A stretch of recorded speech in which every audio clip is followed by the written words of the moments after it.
আসসালামু আলাইকুম রাহমাতুল্লাহ। আজ আলোচনা করব খুব সহজেই কিভাবে আপনি আল্লাহ রাব্বুল আলামিনের ভালোবাসা অর্জন করতে পারেন। সুপ্রিয় দর্শক, মানুষের অন্তর দ্বারা ঈমানের যে কাজগুলো সম্পন্ন হয় সে কাজের সঙ্গে ঈমানের সম্পর্ক স্পষ্টভাবে জড়িত। আল্লাহকে অন্তর দিয়ে ভালোবাসা এই কাজগুলোর মধ্যে অন্যতম। আল্লাহকে ভালোবাসার অর্থই হলো আল্লাহর সন্তুষ্টিকে অন্য সব কিছুর সন্তুষ্টির উপর প্রাধান্য দেয়া। আল্লাহ তাআলাকে এরূপ ভালোবাসা বান্দার জন্য ওয়াজিব বা আবশ্যক। আর ভালোবাসার সর্বনিম্ন স্তর হলো কুফরের উপর ঈমানকে প্রাধান্য দেয়া। ন্যূনতম এ ঈমান প্রাধান্য না দিলে মানুষ মুমিনই থাকে না। আল্লাহ তাআলাকে ভালোবাসার কিছু ধরন রয়েছে। ব্যক্তি ও অবস্থাভেদে এ ভালোবাসায় তারতম্য রয়েছে।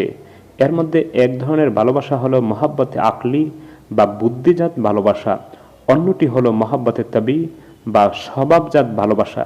সেদিকে আজকে আলোচনা করব না, আলোচনা করব একেবারে সহজ একটি বিষয় নিয়ে। সেটি হলো আপনি কি করলে, কি পড়লে খুব সহজে আল্লাহ রাব্বুল আলামিনের ভালোবাসা অর্জন করতে পারবেন। এ সম্পর্কিত একটি হাদিস বর্ণনা করব, যাহা বুখারী শরীফ কিতাবের মধ্যে এসেছে। হযরত আয়েশা সিদ্দিকা রাদিয়াল্লাহু আনহা থেকে বর্ণিত, রাসূল সাল্লাল্লাহু আলাইহি সাল্লাম এক সাহাবীকে একটি মুজাহিদ দলের আমির করে জিহাদে পাঠালেন। তিনি যখন নামাজে ইমামতি করতেন তখন এই প্রত্যেক রাকাতে সূরা পড়ার পর কুল হুয়াল্লাহু আহাদ তথা সূরা ইখলাস দিয়ে কেরাত শেষ করতেন।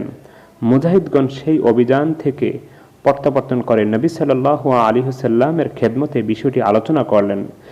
তিনি বললেন, সালুহু লিআইয়ি শাইইন ইয়াসনাউ যালিকা, অর্থাৎ তাকে জিজ্ঞাসা করো কেন সে এই কাজটি করেছে।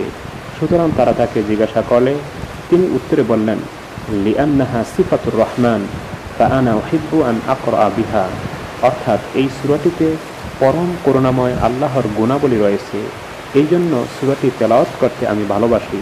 তখন রাসূলুল্লাহ সাল্লাল্লাহু আলাইহি ওয়াসাল্লাম বললেন, আখবিরুহু আন্নাল্লাহ তাআলা ইউহিব্বুহু, অর্থাৎ তাকে জানিয়ে দাও যে আল্লাহ রাব্বুল আলামিনও তাকে ভালোবাসেন। সুপ্রিয় দর্শক, এই হাদিসটি দ্বারা আমরা বুঝতে পারি নামাজের মধ্যে প্রত্যেক রাকাতে যেই সূরাই পড়ি না কেন, যদি শেষের দিকে অর্থাৎ কেরাত শেষ করার পর কমপক্ষে একবার সূরা ইখলাস তথা কুল হুয়াল্লাহ পড়ি, তাহলে আল্লাহ রাব্বুল আলামিনের ভালোবাসা অর্জন হবে। এই তেলাওয়াতটি আপনি প্রত্যেক নামাজের প্রত্যেক রাকাতে করতে পারেন, অর্থাৎ ফরজ, সুন্নত, নফল সব নামাজে করতে পারেন ইনশাআল্লাহ। এভাবে আপনি এই কুল হুয়াল্লাহ পড়লে নামাজের মধ্যে প্রত্যেক রাকাতে, তাহলে আল্লাহ রাব্বুল আলামিন আপনাকে ভালোবাসবেন, আল্লাহর ভালোবাসা তৈরি হবে। আমিন। আসসালামু আলাইকুম।